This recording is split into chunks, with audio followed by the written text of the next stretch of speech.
Buenas noches, bienvenidos a Pizarrón en la Red. El día de hoy ha sido especialmente importante en el mundo de la noticia educativa, del mundo universitario. El jueves 28 de mayo se realizaron 12 entidades federales del país grandes movilizaciones, marchas, jornadas de protesta universitaria que indican a las claras cuál es el verdadero momento y cuál es la verdadera situación y condición que viven las universidades del país. Ciertamente es preocupante la actitud de ciertos sectores del gobierno que parecieran no tener muy claro la importancia, la gravedad de la condición en la que se encuentra el mundo universitario, especialmente cuando vemos conductas como la de sectores sindicales o sectores que son avalados por ciertas partes del gobierno, registran una federación fantasma en tiempo récord con fecha del 1 de mayo y después que ya había un acuerdo previo del 15 de abril para introducir un contrato que, de alguna forma sacara de la miseria, de la abyecta miseria en la que se encuentran todos los trabajadores universitarios, por debajo del salario mínimo incluso, etcétera. Resulta que un sector del gobierno nacional ahora impone, sabotea y promueve una federación que ahora pretende abrogarse la representatividad de los trabajadores. A raíz de eso, pues la universidad se ha declarado prácticamente en pie de guerra, ya la hora cero es inminente, se anuncia ya paro indefinido para las próximas semanas. Y hoy tenemos con nosotros el placer de contar con el profesor Víctor Márquez, profesor de jubilado de la Facultad de Medicina de la UCB, presidente de la Asociación de Profesores de la UCB y una de las figuras públicas que más ha formado opinión en los últimos días acerca del conflicto universitario. Víctor, pareciera definitivamente que el gobierno nacional como que no entiende o no quiere entender o a propósito pretende generar una crisis en la universidad venezolana. Fíjate, Robert, la primera cosa que hay que valorar en el día de hoy es que volvimos a la década en la cual todos los universitarios, independientemente de nuestra posición política, ideológica, del sector laboral que providiéramos, salió unificado a protestar. Y eso marca un antes y un después. Es decir, hoy es un día que marcó una diferencia. Hoy estábamos sectores plurales, como toda la vida en la universidad, protestando por lo mismo y reclamando los mismos derechos. Y eso es un hecho de alta significación. Creo que eso tiene mucho que ver con la preocupación que tuvo el gobierno con la movilización en Caracas y con que el ministro tuviera que venir a la universidad a intentarle darle una respuesta a los universitarios. Hoy hubo una movilización en la cual muchos profesores, empleados, estudiantes, obreros de todas las universidades de la región capital nos congregamos y volvimos a salir como en el pasado. El balance para mí es un balance altamente positivo. La gente está tomando conciencia de sus derechos. Veíamos a obreros que pertenecen a sectores sindicales, de alguna manera vinculados al gobierno, diciendo que lo que quieren es el aumento salarial. Porque el problema es que la problemática universitaria ya se convirtió en un problema de sobrevivencia. Es tal el volumen de empleados, de obreros, de profesores, que están teniendo dificultades para sobrevivir. Y si el gobierno no lo entiende, como se lo planteamos el 19 de diciembre al ministro de Educación, va a estallar un conflicto de grandes proporciones. Nosotros el 19 de diciembre le planteamos al ministro que diera un incremento salarial inmediato para todo el sector universitario porque prevíamos la problemática que íbamos a confrontar. Desgraciadamente no se respondió y sigue sin responder el gobierno. Por eso la semana que viene, como tú dijiste, es una semana de conflictividad, arranca con un paro de 24 horas, pero creo que el profesorado en general va a reclamar acciones mucho más contundentes por parte de la dirigencia de la FAPU. Fíjate, yo estaba revisando desde temprano, estamos involucrados en esto directamente, y estaba revisando, mira, tengo entidades confirmadas de grandes movilizaciones: Zulia, Táchira, Mérida, Lara, Carabobo, Yaracuy, Anzoátegui, Monagas, Bolívar, Aragua, Nueva Esparta. O sea, fue todo el país universitario el que hoy salió a protestar. Pero nos llama poderosamente la atención porque estuvimos presentes en la manifestación de Caracas, que la demostración de fuerza fue impresionante. Nunca habíamos visto tanto Guardia Nacional, tanta ballena junta, tantos dispositivos de tipo electrónico, incluso cercas eléctricas, o sea, aquello parecía que era que, no sé, que era el fin del mundo, ¿no? O que esta pequeña marcha, una marcha muy modesta porque era una marcha solo prácticamente de las universidades de Caracas.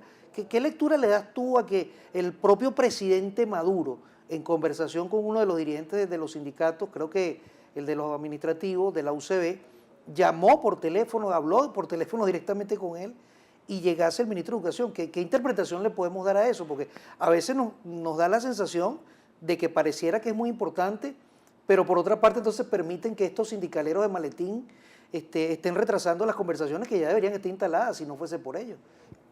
Sí, bueno, pareciera más bien que hay una contradicción en el seno del gobierno entre sectores que no quieren resolver la problemática universitaria y el presidente que está preocupado dado la protesta que está viendo con toda claridad que se le avecina. Porque lo que tú relatas ahorita de protestas en todas las ciudades del país donde hay universidades, lo que pone manifiesto es el nivel de descontento que hay.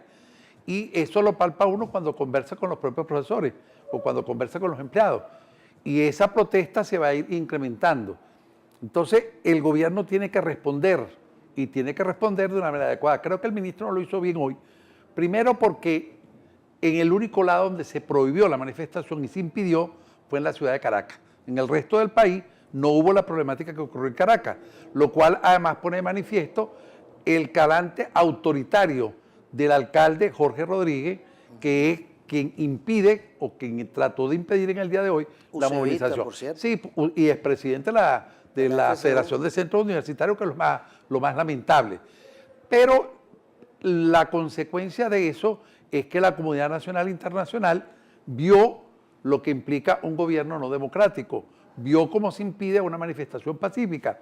Y además tuvimos una oportunidad que fue de darle clases a ese poco de jóvenes policías que nos colocaron al frente, ese poco de muchachas jóvenes. Bueno, los profesores les dimos una clase en relación a lo que es el respeto, primero lo que es el texto constitucional y luego cuáles son las violaciones al texto constitucional que estaban ocurriendo en el día de hoy. Entonces, esa situación, en mi opinión, es altamente favorable. No hubo la caída en la estrategia de algunos sectores gubernamentales de provocar la violencia, tampoco de sectores radicalizados que pudieran estar en la manifestación, algunos infiltrados que pudieran haber creado conflicto. Eso quedó de alguna manera minimizado y eso es un triunfo desde el punto de vista del movimiento. Ya hay mucho mayor conciencia, mucho mayor unidad. Incluso los estudiantes que estaban preocupados de modo natural por la paralización de actividades están viendo el panorama de un modo distinto, porque es que también ellos están afectados. Ellos están empezando a ver cómo se les paraliza la academia y no por razones de reclamo salarial, sino porque no hay insumos, porque no hay material, porque los profesores se están jubilando, porque la gente ya no quiere dar clase como producto de un gobierno que ha colocado al sector intelectual en la peor condición de vida de su historia. Solo comprensible cuando uno oye al ministro del Trabajo diciendo que prácticamente es lo mismo y tiene la misma importancia desde el punto de vista de su trabajo y de su aporte a la sociedad entre un barrendero y un médico. Es decir, ese elemento... Él habla del proceso social del trabajo. ¿Será que tendrá claro el ministro qué significa eso? Porque es como una contradicción, o sea, es la igualación. Pareciera que es un sentido, es un comunismo tan primitivo, es una noción tan primitiva de igualdad. O sea, no puedes tú, pareciera que eso es lo que está en la filosofía del gobierno. ¿Okay? Pareciera que es que el haber convertido prácticamente en mendigos a los profesores universitarios, pareciera entonces que fue una política profeso, o sea, o definitivamente hay gente o sectores del gobierno que creen que eso debe ser así, que el trabajo de los intelectuales, que la formación, que el esfuerzo pareciera que no es importante. O sea, eso es correcto. Es decir, en mi opinión sí, ellos tienen una visión en la cual primero desarrollaron una estrategia política para destruir a la Universidad Venezolana y para destruir a todos los sectores que forman parte de la sociedad del conocimiento. Y eso es lo que explica la tragedia que está viviendo el país en estos momentos. El nivel de desastre, porque destruyeron el aparato productivo, destruyeron buena parte de la limpieza privada, destruyeron los servicios, están intentando destruir la universidad y eso es bien importante porque la única institución que con todos sus bemoles ha logrado mantenerse en pie es la institución universitaria. Entonces, si hay una visión que es una visión que ni siquiera entiende la división técnica del trabajo, porque es que cuando uno oye a este señor hablar, uno lo que siente que es un profundo ignorante, porque que además hay una simplificación del marxismo donde el propio Marx decía a cada quien según su trabajo y a cada quien según su capacidad. Pero es que este señor se quedó en una visión en la cual, bueno, la justicia social se logra degradando el desarrollo humano, degradando lo que es la capacitación de las personas, que le genera una valoración y un ingreso distinto. Por eso entonces para él es más o menos igual ser barrendero que ser médico. Entonces, bueno, con esa visión, un país no puede desarrollarse, un país no puede progresar. Víctor, hay otras amenazas que se han instrumentado contra la universidad.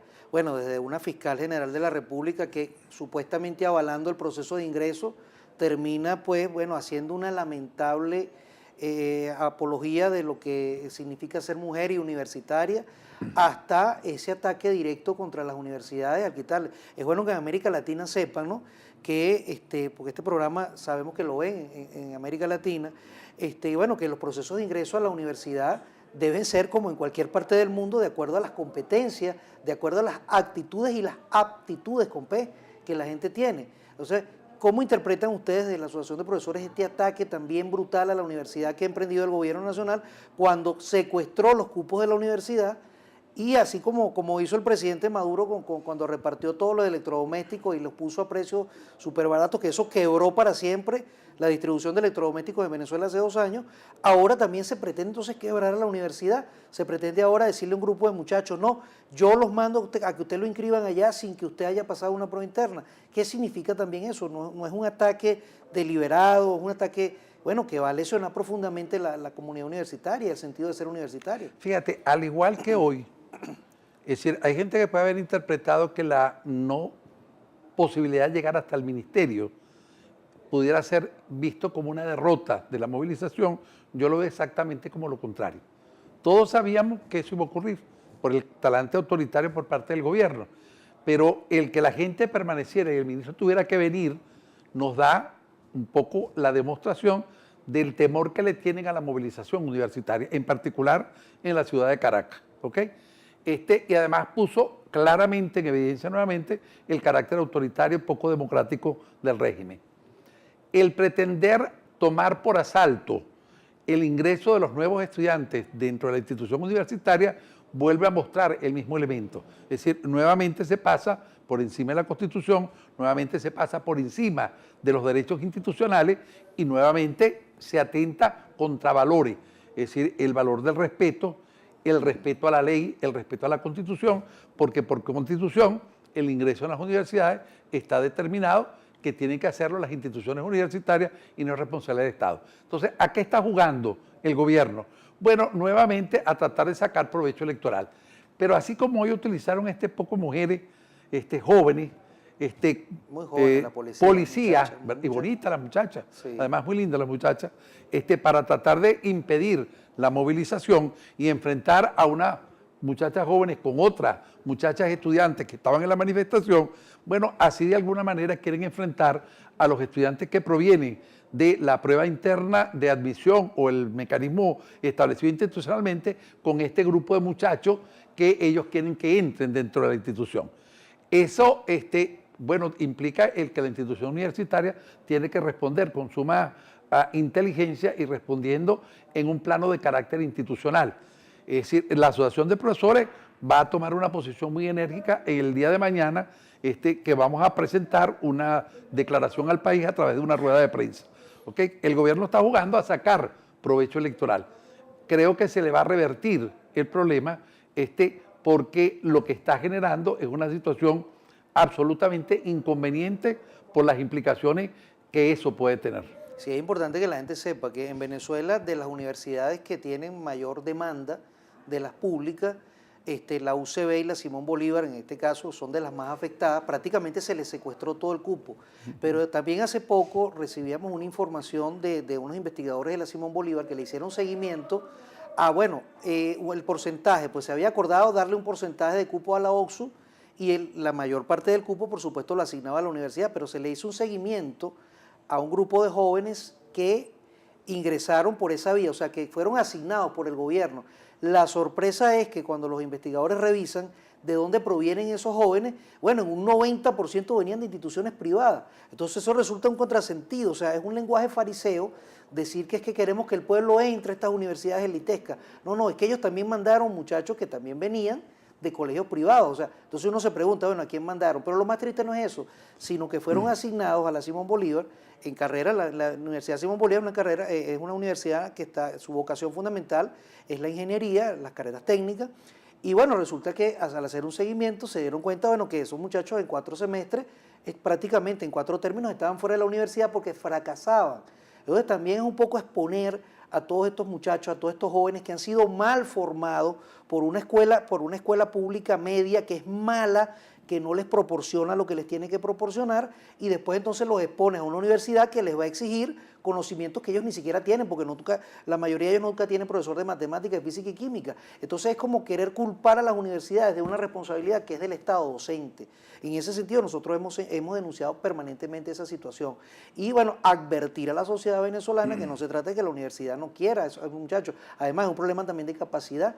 Las universidades no tenemos la capacidad para absorber eso, porque no hemos podido crecer, porque bueno, los sueldos son más que miserables, que es ahorita la lucha también central, pero tampoco hay laboratorios, tampoco hay equipos, tampoco hay canchas, tampoco hay posibilidad de expandir, ni siquiera en los campos universitarios, para atender mayor demanda de jóvenes. Entonces, eso también es un lenguaje que es sumamente fariseo y que se convierte prácticamente pues, en un plan de ataque a la universidad. En los próximos días, Víctor, ¿qué piensas tú que puede ocurrir? Evidentemente ya es muy difícil detener a las bases profesorales que ya te exigen el paro, pero es porque realmente en la práctica no pueden ya ni siquiera pagar el pasaje, costear la comida de un día que implica para un trabajador universitario. Estamos hablando de profesores, no imaginemos los obreros, los administrativos que ganan incluso mucho menos. O sea, ya es materialmente imposible asistir a la universidad. ¿Qué piensas tú que puede pasar si el gobierno nacional en lo inmediato no se aboca a este problema? Bueno, lo que va a ocurrir es una paralización que se va a ir intensificando dentro de la universidad. Ya no es ni siquiera un problema de paralización producto de una huelga. Es como tú dices, nosotros no le podemos pedir a un profesor, un obrero, un empleado que vayan a utilizar el dinero que ganan simplemente para ir a trabajar. Porque es que si van a trabajar, se van a gastar todo el dinero en el transporte y en la comida. Y si se gastan el dinero, el transporte y la comida, ellos están trabajando para mantener a su familia. Y no van a poder mantener a su familia porque todos se lo ganaron para ir a trabajar en la universidad. Entonces, eso es lo que está creando el malestar generalizado en el seno de la institución. Para ninguna persona es comprensible que un profesor titular a dedicación exclusiva, con doctorado e incluso con postdoctorado, esté ganando $77. O sea, cuando en cualquier país del mundo... Poco más de $2 diarios, para que nos formemos una idea en América Latina. Poco más de $2 diarios una persona con ese perfil profesional. Sí, y perdiendo un poco de vista, quizás por esa mentalidad que tiene el ministro del Trabajo, que más además está expandida por todo el gobierno, que existe un mercado de trabajo internacional. Es decir, que una persona altamente formada puede competir en cualquier mercado de trabajo. ¿Y qué está trayendo como resultado? Que las personas se están yendo para Colombia, para Argentina, para Brasil, Perú, para España, Ecuador, para Estados Unidos, es decir, yéndose del país. Entonces, el Estado hizo un esfuerzo en formar profesionales para el desarrollo nacional y resulta que lo están aprovechando otros países porque no es comprensible que los profesores universitarios y los trabajadores universitarios estén por debajo del salario mínimo. Un Estado que le da a sus trabajadores salario mínimo es un Estado que coloca a ese grupo humano en una situación de indigencia. Así es. Bueno, Víctor, queremos darte las gracias por tu presencia, decirte, bueno, además está que seguimos compartiendo esta lucha, estas cámaras, cada vez que ustedes las necesiten, van a estar a la disposición. Llamar, por último, nuevamente al gobierno nacional a que considere muy bien lo que está haciendo. Prácticamente los universitarios que se mantienen aún dentro de la universidad porque la han hecho parte de su vida o prácticamente su propia vida, son los que en este instante son los que han logrado sostener y mantener la universidad como tal y que todavía seguimos peleando porque ella sigue existiendo. Nosotros estamos convencidos, Víctor, de que el gobierno nacional en lo absoluto debe, en lo inmediato, llamar no solo a las mesas de negociación, sino empezar a atender las demandas de los estudiantes, las demandas de las autoridades y evitar de todas que definitivamente esto vaya a terminar en una paralización absoluta que, bueno, definitivamente va a lesionar y va a terminar entonces por acabar con la universidad venezolana. Muchas gracias entonces por tu presencia. Gracias, vale.